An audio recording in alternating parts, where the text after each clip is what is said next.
Welcome to another podcast of the Apologist Bookshelf. Gary Zacharias here. I realized on my shelf I've gone past a book that I should not have gone past because it's so good. It's by Natasha Crain. This one's called Talking with Your Kids About Jesus. Now, she's had other books, talking with your kids about God and keeping your kids on God's side, and I think I've covered those, but haven't talked about this one, and I should. It's so good. Jeff Myers, who's the president of Summit Ministries, gives it a thumbs up. Says it's so sneaky the way Natasha gets me thinking more deeply about my own faith as I learn how to help my kids deepen theirs. So that's a nice comment. How about J. Warner Wallace and his wife Susie Wallace? Says we've recognized the need for a resource that parents could use to become the best Christian case makers their kids will ever know. And they say that Natasha Crain has delivered that resource. Talking with your kids about Jesus will help you engage your kids in conversations that will make a difference for eternity. Frank Turek also gives a thumbs up to it. Alyssa Childers, Mark Middleberg, Hillary Morgan Ferrer, founder of Mama Bear Apologetics, and on and on. So this book has gotten a lot of rave reviews, and I can see why. Basically what it is, it's 30 chapters, and she just calls it 30 conversations every Christian parent must have. So I'm just going to start in with the first chapter. If we have time, we'll do the first two chapters, and then I do want to come back to this. So part one is the identity of Jesus. And she says, chapter one, or the first question is Jesus a myth? And she points out that there are an increasing number of people today that think that he was a myth. They claim there's no real reliable evidence that he ever existed. And she says, the Washington Post, for example, had an article just in time for Christmas titled, "Did Historical Jesus Really Exist? The Evidence Just Doesn't Add Up." Gosh, are you surprised? Oh, man. Every Christmas, every Easter, what do we get? We get mainstream media putting out stuff to try to shake people's faith in Jesus. That's me talking, okay? So that's not Natasha Crain. Anyway, but that's not just, an isolated example. She points out that research says 8% of Americans don't believe Jesus was real. That's higher for millennials. That's 13%. And then this is unbelievable. In England, 40% of the people don't think he existed. 40%. Almost half the population thinks it's just a myth when you're talking about Jesus. So she says, so what kind of evidence can we expect to find? Well, historians, to figure out if a person really existed, they would love to have physical evidence. But you know how that is. Alexander the Great didn't pose for a photograph. So in many cases, you don't have that kind of evidence. So they look for written references. And here are their ideas for what they would like. Sources that should be independent. They don't rely on each other. They should be dated close to the time of the person that they're describing. Written by an author who hopefully doesn't have much bias. And number 4, has detailed information. So she says there are these mythicists who say there's not enough of those 4 points to know whether Jesus really existed. But she says, let's take a look. She said, let's evaluate. Let's look at the 3 most important types of historical evidence that's under scrutiny. And this is where she's going to spend some time in this chapter. Number 1, early references to Jesus by non-Christians. And number 2, references to Jesus by Paul, the apostle. And number 3, references to Jesus by the gospel writers. So she's going to start first, spends a couple of pages. What kind of early references to Jesus are made by non-Christians? Well, I think that's interesting because mythicists right off say, no reliable non-Christian sources from the first century refer to Jesus. So if he was such an important figure, there should be some first century comments about him. She says that's a poor argument, though. We don't even have many first century writings about the rulers of Roman Palestine where Jesus lived. As an example, she says Pilate was governor of Judea from 26 to 36 AD. Of course, that's the time of Jesus. Now, he was important, but we don't have a single first century Roman record about him and his rule. But nobody doubts his existence. So she says, all right, if you're going to talk first century and just first century, what do we have regarding Jesus? We have the Jewish historian, Josephus. He actually mentions Jesus twice in his well-known book, The Antiquities of the Jews. So in one passage, excuse me, he describes how Ananias, I guess, he was the high priest, unlawfully put to death a man named James. And this is where Josephus comes in. He says, James, quote, the brother of Jesus who is called Christ. And she doesn't point this out, but I just wanted to add here that it's interesting the way Josephus does this. He doesn't feel it's necessary to add a huge explanation about Jesus as if people would scratch their heads and say, who's this Jesus you're talking about?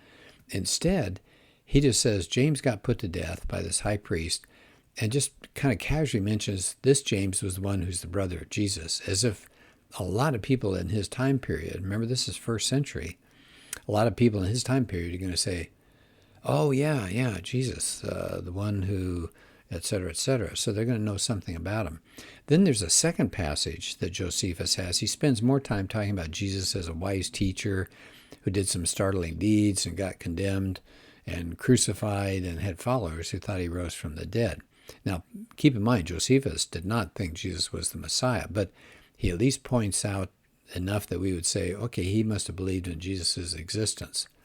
Now, that's nice. Natasha Crain points out that Josephus really is the only non-Christian reference to Jesus' existence in the first century. But if you just push out the search just 30 years beyond the end of the first century, so 130 AD, something along in there, there are 3 different Roman writers who mention Jesus. So you're only talking within 100 years of Jesus' death. The most valuable of these 3 is Cornelius Tacitus. He lived from 56 to 117 AD. He was a Roman historian. He wrote the story of the Roman Empire. And he describes, in one of his books, describes a devastating fire that raged through Rome. We know about that under the Roman Emperor Nero. And most people thought Nero was responsible for it. And here's what Tacitus wrote. Therefore, to squelch the rumor, Nero created scapegoats and subjected to the most refined tortures those whom the common people called Christians, hated for their abominable crimes. Their name comes from Christ, who during the reign of Tiberius had been executed by the procurator Pontius Pilate. So look what he does. He puts Jesus in history, not just floating out there as a myth. He was in history. He said his execution was during the reign of Tiberius, that was 14 to 37 AD, and while Pilate was governor, and that was 26 to 36. So some people say, well, maybe Tacitus was just using hearsay, but he's a reliable historian. So there's little reason to claim that this passage is incorrect or inaccurate. Now, there are a couple of other people that reference him, Jesus, during this time, but she just focuses on Tacitus, and that's fine. Now, number 2, she says there are references to Jesus by the Apostle Paul. Now, he wrote a lot of the New Testament, and his writings are actually the earliest surviving Christian texts. For example, by the way, that's kind of funny, isn't it? We open our New Testament, what do we get first? Matthew, Mark, Luke, John, then Acts, and then finally Paul. But if we're doing it chronologically, Paul's first letter is about 50 AD or even sooner. That's within 20 years of Jesus' crucifixion. We should move some of Paul's letters at the beginning of the New Testament, except that doesn't make sense because he'd be referencing Jesus, and we'd say, who's this Jesus? So I get it, but it's just kind of interesting. The New Testament is not laid out chronologically. Okay, so Paul's letters are interesting because they are so close to the time of Jesus. And in Paul's writings, people say, well, but he didn't have much biography in there, right? That Paul should have been talking more about Jesus' life, like his miracles and his teachings. If he'd known about them, it must have been all made up. Maybe it was just a myth. But Crain points out that Paul's writings are letters, they're not biographies. He was trying to address specific needs the churches had, not to give them the details of Jesus' life. But if you actually go into some details, taking a look at Paul's letters, there are lots of references that he makes showing Jesus as a real human, not just some spiritual mythological being. So if you look in Galatians and Romans, what does Paul tell us? Jesus was born of a woman, descended from David according to the flesh. How about Galatians and 1 Corinthians? Jesus had human brothers, and Paul personally met with his brother James. He talks about that in the first chapter of Galatians. Jesus died. Paul says that. That's 1 Corinthians, 2 Corinthians, Galatians, and Colossians. By the way, if you want the specific verses, you can let me know, and I'll be glad to get them to you. Gary.Zacharias@gmail.com. But I'm trying to kind of go through this big picture rather than getting caught up in specifics. So he references that Jesus was born of a woman, he had human brothers, that he died, 1 Corinthians, 2 Corinthians, Galatians, Colossians. Jesus was buried, 1 Corinthians 15. Jesus rose after he died, Romans, 1 Corinthians, Philippians. So people say, oh, maybe those were added later to make Jesus more historical. It says that's speculation. Crain says there's no textual evidence that these passages were not originally part of Paul's writings. They appear in every manuscript copy of his writings that we have. It's not like somebody added this in later. So let's go back again. Remember, there are three ways that she's going to talk about historical references to Jesus. First by non-Christians, second by Paul. And how about references, this will be her third point, references to Jesus by the gospel writers. She says most of what we know about Jesus' life does come from the gospel writers, but these mythicists who think he is a mythological character say the writings are unreliable as historical sources. And she says, I'm not going to go into that here in this book. I would suggest, by the way, Cold Case Christianity is a good place to go to check out the reliability of the Gospels. That's a book by J. Warner Wallace, and it's just been updated. So I'm doing this podcast toward the end of 2023, and so I was trying to think when his book's coming. I think it's out in September 2023, so it should be available. Updated version, amazing book, Cold Case Christianity. But she says, you don't even need the Gospels. There's strong historical evidence for Jesus' existence, even without considering them. And she says, a skeptic doesn't have to accept the truth of everything in the Gospels to know that they were probably written about somebody who actually existed. And then she's got a quote here from Bart Ehrman, and I love this quotation. Bart Ehrman was a former Christian, he says, and he's an agnostic now. He's a New Testament scholar, sells tons of books, very popular. By the way, you can find his material on YouTube. He does debates with Dan Wallace and others. And he's a very kind person. So he's not one of these harsh critics and all. But here's what Ehrman says about Jesus. And it's a longer quote, but it's worth having you hear. We're not dealing with just one gospel that reports what Jesus said and did from sometime near the end of the first century. We have a number of surviving gospels that are either completely independent of one another or independent in a large number of their traditions. These all attest to the existence of Jesus. The vast network of these traditions, numerically significant, widely dispersed, and largely independent of one another, makes it almost certain that whatever one wants to say about Jesus, at the very least, one must say he existed.